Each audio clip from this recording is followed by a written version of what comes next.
Welcome, one and all, to the High Performance Human Podcast. It's Andy here, and the guest I've got on today, of all the guests that I've had, this is one guest where I feel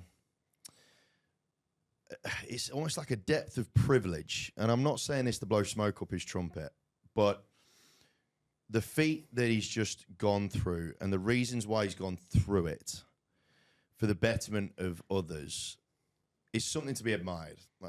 Lachy Cameron is joined us on today's episode. Lachy has just completed the incredible feat of running from Brisbane to Sydney. Now, for those of you that are in Australia will understand how far that is, but Lachy, give us a number. 925k, so about 600 miles or something like that. Yeah. A long way is the easy way to put it. It's a really, really long way. But the reason why he's done it and the reason why he does it and the reason for me really feeling quite proud and privileged to have him on the show is not just because of him, but because of how other people talk about him as well. Lachy, mate, it's an absolute pleasure to have you on the show. Thank you so much for joining us on the podcast. Thank you so much for the introduction. It was, it's something that I really try and appreciate the words. Like I struggle to appreciate the things I'm able to achieve now. Like for me, I am so proud of the man I am, but I really struggle to sit and appreciate the things I've accomplished, but I can really sit and resonate with people's words. Yeah. So when you sit with someone that you respect and is highly respected, and I can sit there and listen to those words and it really means a lot. So thank you very much for that introduction. Mate, more than bloody well honoured and earned.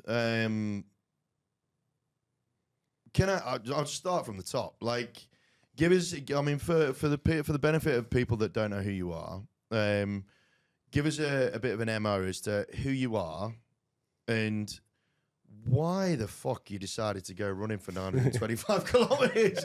Because I don't know if you know, right? There's a few planes that do the same trip. I actually did think about that when I've flown to Brisbane many times, but flying up there, I've never taken more notice. Like, fuck, that's so far. Flying up there, definitely was like, oh shit. So yeah, I did notice that. Give the listeners a bit of an MO as to who you are. So I'm Lachy. I'm 28. I'm recently not, but I've been a tradie my whole life. And one thing I really lean in towards now, like how I've changed in my life, is leaning into just how much, like the overwhelming amount of ordinary in extraordinary. Right. And it's something like I'm writing like a book on it. And because I spend so much time running, I have these, because I don't listen to anything, it's just this constant feed of stuff in my head. So yeah, like I used to have this perception of what I thought extraordinary people and extraordinary feats were. And it was just almost to think that it was given to them or they have this natural ability of these things. And although there is maybe the 0.1%, I think what I've found out is that there is an overwhelming amount of ordinary in all these extraordinary people and all the things they do. And it just comes down to an ordinary person wanting to each day put in that extra effort. And then before you know it, you do something extraordinary or you are yourself are extraordinary. And running was the thing that has just turned my life around. Like if you go back to 5 years ago, I was alcohol, drug dependent, suicidal. Like, right. If you picture mental health being a 10-step ladder, like taking your own life, I've been at step 9 so many times, and I've been at the darkest places you can be to still be able to sit here and tell you the story. And it's why I wanted to do something like the run. Like it's not, obviously there was maybe 1% of I wanted to find out, truly to know that I had no quit. Like I gave up on myself my whole life. And I wanted to know that through this evolution that's gone now and I'll never quit. And there was that element to it, but 99% of it was wanting to show people that it doesn't matter how much darkness in the tunnel you're in, there will always be light, but you have to believe you're worth putting in the work. Like you can see the light's there, but if you don't believe you're putting in the work to do it, those walls are going to keep getting closer and closer. And to show people where I've come from and where I've gone to now, and you know, the awesome thing of like the record, like being the fastest person to ever do it, it's a cool cherry on top, but I just don't like the personal element to it in that, like it's just not about the feat for me. What resonates with me so much more is someone telling me that I've inspired them to want to be better. Interesting. We're going to dig into that a little bit. We're definitely going to dig into that a little bit. But before we carry on, into the meat and veg of this. I have this belief around 4 elements to becoming a high performance human being: success, connection, influence, and happiness. I ask all my guests what their definition is. I suspect yours born very much through self-sacrifice in a trip and a half from where you were to where you are. Yeah. What's your definition of a high performance human? I think it's hard to answer because obviously in the different facets of life, like everyone has to go about it slightly differently. But I think for me, in a personal sense, it means like how I break it down is having the knowledge of a professor, but the hunger of like a first year student. And that's how I think I'd break it down as what a truly high performance person is. Like you have that knowledge. And I think sometimes I know a lot of people that struggle to connect knowledge and humility. And the more and more knowledge we get, the less and less humble we are. And we sort of think we're on this pedestal. But the second you think you know everything, you're going to stagnate and start going backwards. Like you can always learn. And we're never this final person, right? Even on our last day, we can still keep learning things. And people who have that mindset, I think that's what high performance is. I really like that. That's the first time someone's gone kind of down that path with the sense of there's no such thing as you're never going to be the finished article. No. It leads me into a bit of a topic around satisfaction. Now, I've had my own sort of struggles with satisfaction, chasing satisfaction and never achieving it. Alan Watts, British philosopher, talks about there never existing because by the time you get there, in English language, it becomes here. Tomorrow never there's comes. further on, right? Back in the day, if we can go back to when you would hit the wall and you're on that 9th rung of the ladder, facing your own mortality and whatnot, what did satisfaction mean to you at that point? Was it found at the bottom of a bottle? Was it like, what gave you that semblance of satisfaction to keep existing at that stage?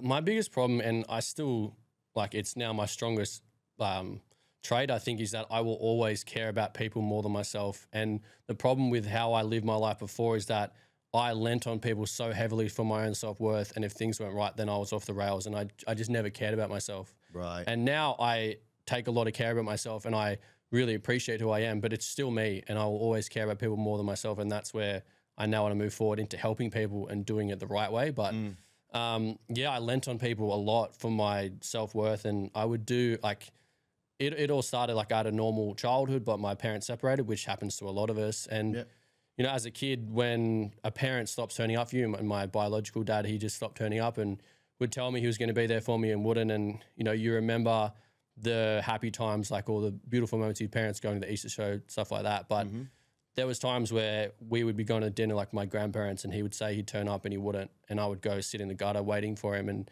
he wouldn't turn up and things like that. As a little kid, they chip away at you a little bit and they make you believe that you're not good enough or something's wrong with you or you don't have enough to bring to the table. Right.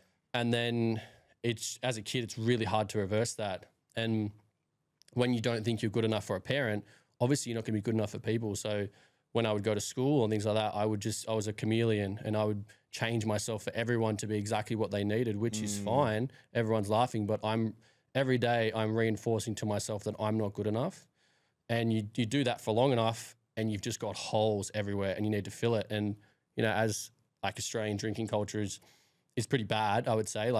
And I'm one that I still think you can enjoy a drink, but I was drinking and it helped to fill these holes for me. Right. But I'm just slapping a Band-Aid on a gunshot wound. But, then it's also very personified to be that guy who's off his head and everyone glorifies you for that. But again, I was just doing all these really negative things to get admiration from people. But all I was doing was telling myself, you are not good enough unless you have these things. So when I wasn't drunk or on drugs, I couldn't stand on my own 2 feet. Yeah. I would have to, be this chameleon at all times because I just didn't think I was good enough. And in those hard times, if anything happened in friendships or relationship with my partner, I would take it so hard because that's the only way I found satisfaction in who I was leaning on these people so heavily, which is really toxic, but just how I did it. And I always wondered why I lent so heavily into work because I've always been really good at it and I found a sense of identity from that. And same as drinking and doing drugs, I'd be the last person at 8 a.m. or let's get some more. And I was why can't I just stop? It's because I had a personality there and I was that person. And the second you turn that off, I go back to being in my head, nobody. So it was why I found it so hard. Like I would, in my normal life, I'm like, man, why are you doing these things? But in those moments, I had a sense of identity. And, but the problem was like, I was still able to do my job. So I didn't see the issue with it. And I was with a girl for like 8 years and we'd save like 100 grand to buy a house. I'd save 10 grand to buy a ring. And, you know, you can reach out and grab the white picket fence, the Rugrats, couple of kids, all that sort of stuff. And then she left me. And it's interesting, like people talk about rock bottom, like it's the worst point, but someone told me this once, it's really powerful, that rock bottom can be like when you're jumping on a trampoline and the trampoline goes down, you hit rock bottom, but it just propelled me up. And it was when I had to, like everyone left. And obviously, like I could have just lent into all the shit I kept doing and never changed. Oh, woe is me, this is my life. But I was just like, man, like you've always told yourself you're a good person. And I was talking to someone today, like actually I had an interview today about potentially getting a job in mental health. And it's like, I gave you my resume of all of the qualities I have. And I used to think of it like this personal resume. And I would, when no one's around, I'd look back and look at all the shit I'm doing and look at how I'm letting myself down here, like look at the person I am. And that's how I really used to struggle, because when I'd go through these spates of bad mental health, all I could ever look at was this resume of all the times you're not turning up for yourself, all the things you're doing wrong, and all the qualities of, you know, if I was a friend or a boss, I wouldn't want to employ this person. So yeah, it's just why I just struggled for so long with it. And like fortunate for me that I was able to turn left when that moment happened. And it wasn't, okay, I'll go run 1,000 kilometers, because I'd never run before in my life, never did athletics. Like I played rugby, but I'd never did long distance running. So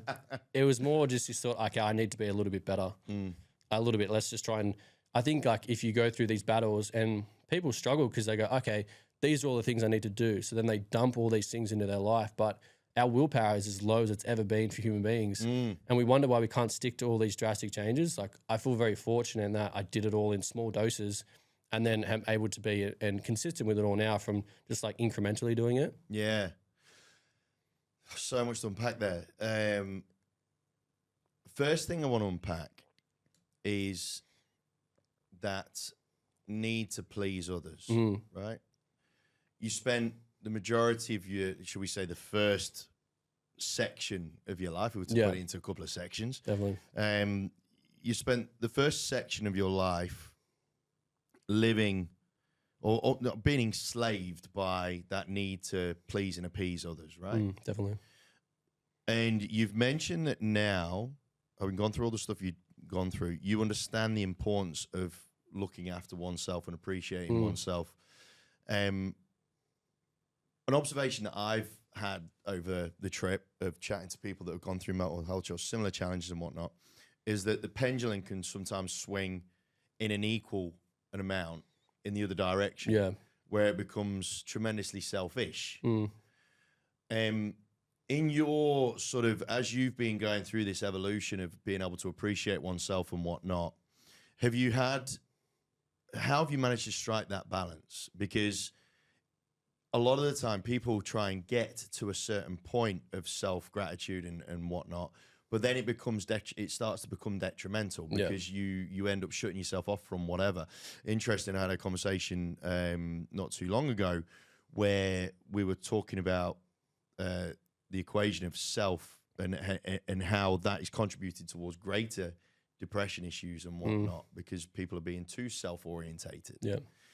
How have you found that balance with yourself? Because I know that a lot of people listening, there'll be a lot of people that are servants to their family, or they're subservient to those around them, but they feel like they can do more with themselves, but they can't, or they see that they can't because of that nature of being subservient to everybody around them. How have you managed to get that balance going, or are you still working on it? Well, I just think I know it's always going to be skewed a little bit to everyone else, and that's just who it is. But I had 0% for me. Like, that's all it was. So what I've been able to find, and I think the reason why I struggled for so long to do it was that I was doing all these negative things, and I didn't believe I was worth putting in the work for myself. I just didn't honestly think that I was worth putting in all this work to try and be this better person, because I just didn't think I was going to do it. So I think going through all this, like, just doing all these things and slowly, like, you know, you have no self-confidence. So I just started running a little bit, maybe drinking a little bit less, and I deleted social media, which I think was massive. And next thing you know, you build up 1 or 2 weeks, you're like, oh shit, like look at all these things I did just for me. I don't need external gratification for it. And that's how I was able to sort of rebuild myself. And I know for me, it'll always be skewed a little bit that way. And it's just who I am. I can't change the fact that it's always going to be, I care about people more than myself. But the problem, like I said before, is I needed people's, like, if I didn't have that, then I had nothing. Whereas now I've built myself up to, like, I look at the resume now and I still battle with mental health stuff. Like, it doesn't go away, but I look at the resume now and it's like, oh man, yeah, okay, you're not feeling the best, but you do everything you possibly can to help yourself. And it helps me through those moments. And I think I've built up to a stage where that confidence is always going to be there. And now I know that in the frame of me wanting to always help others more than myself, I can do it in a healthy way. And that now I want to get a job working in mental health and actually help people rather than rely on them. I want to talk about the run for a bit. Yeah. Man, I could talk to you for yonks. I really could. You are, guys, like, for those of you that aren't watching the video, Lachy's got this thing. Clearly, entirely a compliment on the way, by the way. I'll take it. You've got this aura about you that makes it very, very easy to be around you. And I'm sure that there would have been a large part of people's appreciation for you, not because of the larrakin, the joker, the pisshead, but probably because of the fact that you're just easy to fucking be around. Yeah. Do you get a lot of that now that you've woken up, for want of a better word, right? Do you identify that some of the elements, some of the things that you mistook as these people, me needing to be there for those people, me needing to be the court jester for those people and whatnot, is actually a case of them appreciating that Lachy's a key part of our lives because he's just a guy that we'd like to be around? Yeah, definitely. Yeah, I have a lot of friends now who I look at our friendship a lot differently. Yeah. For sure. Like I said, I used to think that I was really leaning on all these people, and yeah, I don't look at it the same way anymore, but I've just like such a different person. And it's weird, like this beast, this person, like the lie, cheat, steal, all the acts of debauchery, it's inside me. Like I know it's always there, but just like an animal, like I fed this thing constantly and no wonder it took over me. Whereas now I don't feed it at all and it lies dormant in there. But I've now woken this warrior who, if something gets in his way, like there's just nothing that'll stop me. And it's really powerful. And I'm really grateful. Like there's so many people who go through mental health struggles and we lose them, and we lose so many people in this country, and especially males. And that's where I think, like, going through what I went through and being so close, I think I owe it to them to be a voice and to try and make a difference. And I just know that I can as well. Like, and it's not an arrogance. I think as well, massively being such a chameleon, I know what people are projecting, what they're trying to hide. And I see people really quickly, and it helps me to break down their wall straight away, because I know what to say to help people feel comfortable, which is a massive thing for people. Like, I know I felt crazy and you don't want to talk about it because you think something's wrong with you. So being able to just initially make someone feel comfortable in that space just makes them open up a lot quicker, and then you can get to what the crux of the problem is. Now let's talk about the run. Yeah. Because I could talk about the mental health topic with you ad nauseum, and we're undoubtedly going to have a part 2, 3, 17 at some stage. I reckon. What did the run teach you about you? That's a very loaded question. Just like so much. Like I knew who I was because I knew the run was never going to teach me more than the 18 months of training led up into it. Like, well, I believe that, but I was incorrect. Like it definitely did. But like the building blocks of 18 months of putting your head down. And I think a massive point for me was like 6 months out. So I've got a charity and everyone's season I've like put out to the world. And then I had a really bad ITB injury and I couldn't run 2 kilometers.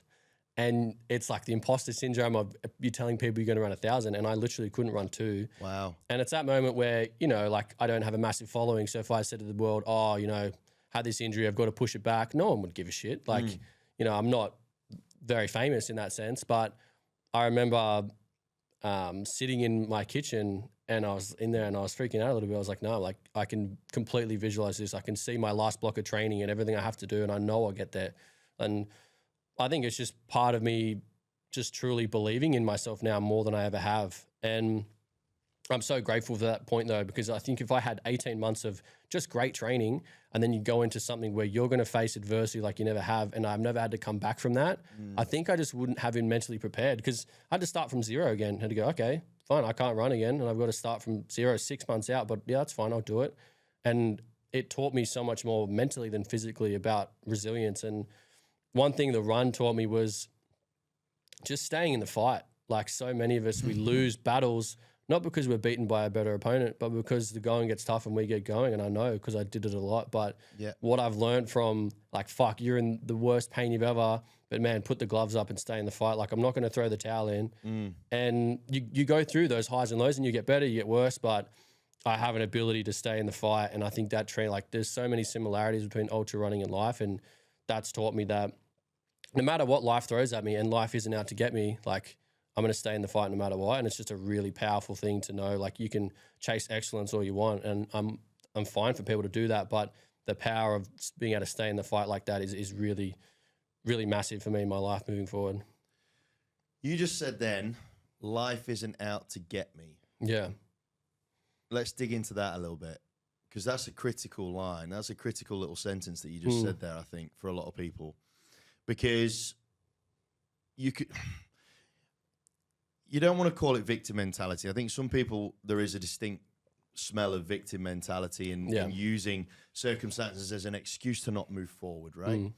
But for some people, and for those that really do hit the wall in the depths of depression, anxiety, mental illness, and all the rest of it, there is that distinct sense of nothing's going right in my life. Yeah. Like, this is fucked. Like, I can't catch a break. I've got nowhere to turn. Like, backed into a corner type stuff. Yeah. How did you learn that lesson for yourself? This is a really, because I think this, if you could talk to us about that whole understanding of the world in the sense of it isn't out to get me. How would you articulate your lessons around that? Because I think that's something that will be holding a lot of people back. Yeah, it's something that took me a really long time to do it, and I'll extrapolate on it, but I think the simplest way to say it is that heroes and villains come from exactly the same backstory, and pain, trauma, something in childhood. But a villain says, the world hurt me, I'm going to hurt the world. And a hero says, the world hurt me, I'm going to make sure no one else gets hurt. And I heard that once and it still gives me goosebumps because it's true. That's awesome. You know what I mean? Like, people can come from exactly the same story, but they can polar opposites in how they act with it. And I love that line. Yeah, I really enjoy it. Like, it's just how I want to live my life. And it's just a matter of perception. And it wasn't until, like, finding running has made me just truly grateful. Like, I walk around with the biggest fucking smile on my face because I'm just truly at peace. Like, I used to hold on to so much pain and anger to my biological dad for everything he did to me. And like, not that I went through the worst things, but it just really affected me for so long, like confidence levels. And I had all this anger to the world, and finding running, and I'm just so grateful every single day. And yeah, just knowing it's a matter of perception. And obviously those things are really tough that we all go through, and everyone can go through, like, whether you have a disability or whatever it is. But the ability to, I believe, know that you can stay in the fight. And I think you can use those things to your advantage. Like, if you've gone through these things in your life and you know that you'll stay in the fight and come through it, like, you have a leg up on other normal people because they don't know what it's like to battle through that. And you're battle hardened, and you've like galvanized your brain, you know what I mean? So you can look at it as a good or a bad way, but I honestly think that if you're able to mentally withstand these things, like the anchors you've had on your whole life, it makes you so much stronger than just the average person who's never had to deal with it. I love that. I'm really, really glad that we unpacked that a little bit, because you're spot on. I mean, the thing about perception and perspective, it gets thrown around a lot, like a hell of a lot. Yeah, definitely. You know, and a lot of the time it gets thrown around without a real depth of understanding to it. Yeah. And what you just mentioned there is that heroes and villains come from the same place. That's dynamite. Like, gang, for your notes, I've started to give people a bit of a headline for their notes page. There's your headline. Heroes and villains come from the same place. That's incredible. Now, moving forward, you said we said off camera that you know, you've gone down a different path with what you want to do moving forward. You've had 5 years of, I would argue, like, insane growth, Mm. like mental. Like, excuse the pun, but like nuts, right? Absolutely mad how much growth you've had. But what do the next 5 years hold in store for Lachy? Like, tell me, for the love of God, you're not going on another stupid run. Oh, that 100% I will be. Of course you're going to. That's got to be in the back of my mind, though. Like, if you put something like that at the front of your mind now, I'm going to want it so bad that I'll cheat somewhere in my rehab and I'll miss something because I want it so badly, and then I'll fuck myself and I'll be back square one. So I have it in I know what I'll do, and it's in the back of my mind, but I won't let it get to the front of my mind because I won't allow myself to miss something. Like, I've got a massive process just to get back to zero. Right. And then I can start building up. Like, it took me 18 months with a coach and that for this run. So there's going to be that, or probably longer for what I want to do. And there's a massive process just to get back there. So what's the recovery process now? Like, so how long is it going to take for you to get to zero? Not sure. That could be a while. Like, I think my body's progressing really well. Like, my physio and coach are really happy, and we're starting to weave back in some cycling, swimming, basic stuff for the gym. So, which is probably like earlier than I thought. Stuff? Yeah, but hopefully running next week though. Hopefully. Oh wow. Very, very small doses, but which is good. Like, there's a chance I needed to have surgery or things like that. So, like, structurally nothing happened, like, which was really good. But I can't have the same mindset of how I finished before. It's crazy. Didn't go back a month. I'm running massive amounts, or even a couple of weeks ago. But I'm easy to deal with all mentally though, because for me it's always going to be journey v destination. I used to live my life thinking, I need to get to this point and I'll be happy. I need to get to this point and be happy at this point. And then the problem with that is you've sold yourself for so long. This is going to make me happy. You get to that and you go, fuck, I never wanted to get it in the first place. And you fall off a cliff. Yeah, man. But with, like, for me, until the day I die, I'm on a journey. And although Brisbane and Sydney was this massive thing, all it is for me is like a wall I'm trying to build. And some things are a brick. That's probably a big block. But it's just something in the wall. That's a row of bricks. Yeah, probably a row. But it's not the final point of it. Nah. So it's helped me to understand that. And we'll get back to, like, being able to do that in, hopefully within 6 months, I'd say I'll be able to start training. But who knows? Like, just got to be honest with yourself and not cheat. So that's something I won't do. But so you wanted to do mental health. You wanted to get into mental health roles and whatnot. So how does that take shape for you, do you think? Yeah, so I was very lucky, like, with the charity, Mitch Wallace, the founder, he has a massive connection. He has a massive spider. Give me the charity name. Let's name drop. Heart on My Sleeve. So Heart on My Sleeve. Yeah, and Mitch Wallace, he does presentations to different corporate things, and he's amazing. And we'll put a link to that charity in the show notes, gang. So make sure you give it a look and have a look to see what they do. Yeah, so he has a massive connection, and I'm really grateful. He's already put me in touch with someone, and I had a Zoom call with them today, and, like, they're probably my ideal dream because they go into schools, and although I think I can really help people in any setting, like, I would love to be proactive in terms of with kids. I don't think you can, like, give them, this is my life story, this is what you need to do, because it's not going to work. 100%. This hurt for me, but I couldn't agree more. What I would have really appreciated as a kid is the knowledge, just giving them the information that I have learned now, and doing that on a broad way, so then they can make their own decisions. But I had to learn all these things on my own. So being able to get into schools and teach them about resilience and teach them to stay in the fight and teach them different things about mental training and teach them to be proactive themselves rather than reactive. We're all really good these days at when we get to boiling point, we go see someone. But I went and saw a psychologist just the other day because I know there's some things I need to address. And it was amazing, like, moment for me because I started seeing her when I was a 20-year-old kid and I was in so much pain and lying to the world. And to go in and see her now who I am, like, I was really proud of that. And I'm so thankful for her. Like, I don't know if I'd be sitting here without everything she taught me, but I just know there's some things I need to work on. So I think so many of us could do with that. And if you're not, like, able to go and speak to a professional, just someone you trust that's going to give you the hard truth rather than the easy wrongs, which I think we all sort of go through. And that would be my ideal, is to go in and help kids and give them the information to make their own decisions, but hopefully not lead them down the path that I went. And it's just interesting, like I was saying in the interview, like, I wouldn't change one thing about my past, as fucked up as parts were. It made me who I am, but I believe that's the exception and not the rule. So many people in my situation don't have that ability to turn left, and we lose them, or they piss their life away like I was about to. So that would mean a lot to me. But I think reactive as well. Like, I think it doesn't have to just be kids. I know there's a lot of people, like, with kids, I like talking about that I have that I think that as a young kid, people, they don't want to set you up for failure. So they straight away, they limit kids' potential. But as a young kid, if everyone else is limiting your potential, you'll do it as well. But what I would try and tell the kids is that you can be whatever you want to be in the world, but you have to, one, believe that you're worth putting in the work for it. And two, you got to just go put in the fucking work. Like, and it's not going to be pretty sometimes, and you've got to turn up when no one's there, but that's when you find out who you are. Like turning up day after day for yourself, that's when you learn who you are. But, you know, also with adults, I think a lot of us, like, we struggle to want to change, or we get caught up in the fact that, oh, I'm so far on in my life, you know what I mean? Like, what's the point? I'll just keep going. And just, I try and use the analogy of like, it's a book, you know what I mean? Yeah, you've had the start and the middle, but no one gives a shit. People only care about the end, and you're always going to be the author of your own story, and it's still whatever you want to make it. And people will always remember the end of the book, and you have that ability. So, yeah, I just know that I can make a difference in any capacity, but I think getting to kids before they hopefully make these bad choices would mean the most to me.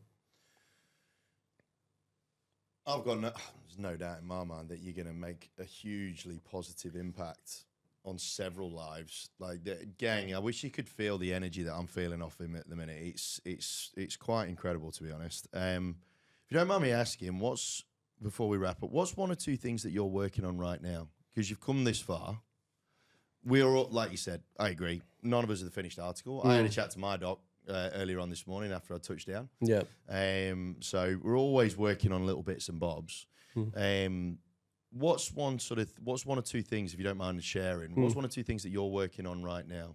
Yeah, what I spoke to her about, and it's just like, I can be really proud of the man I am, but I have this thing where it's like, and I think it's part of being a high achiever as well. I find it really interesting that when you first start doing something, you just want to be better at it. And then you get better, and then we want to be better than other people. But I think once you get to that upper echelon, you just want to be better than yourself. And I have this thing where it's just be better tomorrow. And it helps me in the fact that if I have a day where I'm not, I can just shrug it off. I'm like, oh, it's fine. You'll be better tomorrow. And I know I will. But the problem I'm having now is that I have achieved these things, and as soon as I've completed it, it's like, you can be better tomorrow. And they're straight in their rear vision mirror. Like the other day, I went to the Opera House and stood on the Opera House stairs, and it didn't feel anything to me. But it's, and I need to work on that, because I think you need to be able to appreciate the things you have accomplished and know where you've come from and to who you are now. And if I want to start helping people, which is what I want to do, I know I need to be better with that. So I think that's an area I need to work on, definitely.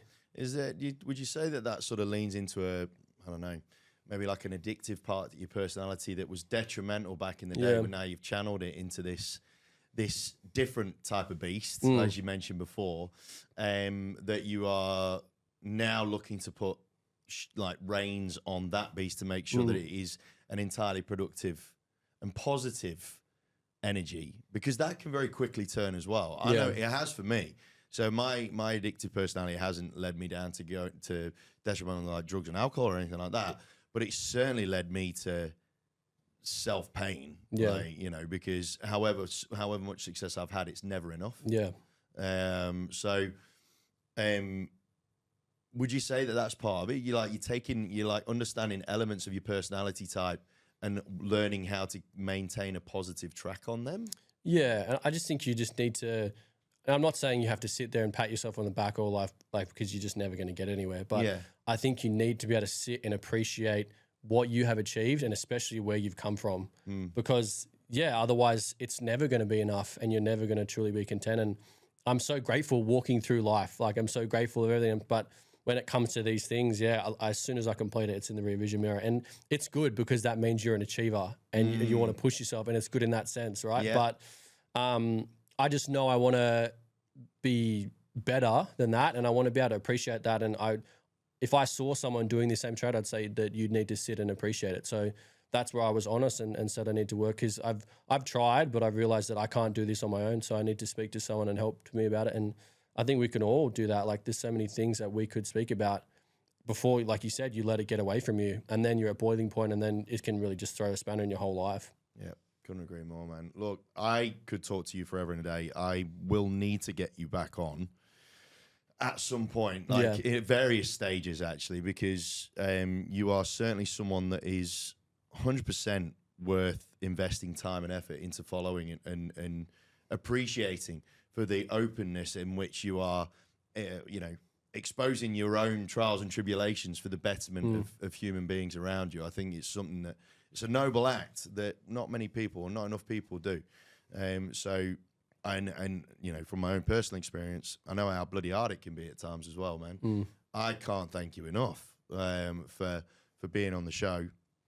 And one final thing, as you're going into your next phase of high performance, and we've talked about it a little bit just then, but if you could pick one thing that you think's missing from your game in that pursuit of high performance that you would love to obtain, or that you recognize as something that is sort of missing from the jigsaw puzzle that is Lachy Cameron, and what would you think it was?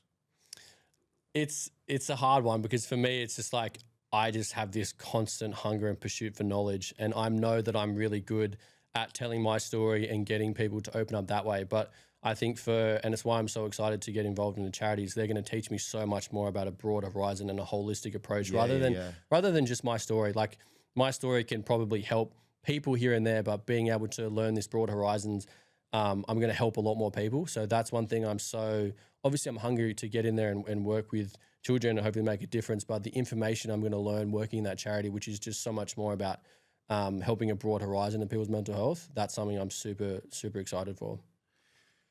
Man, the world needs more people like you, mate. Yeah, thank you. They do. I'm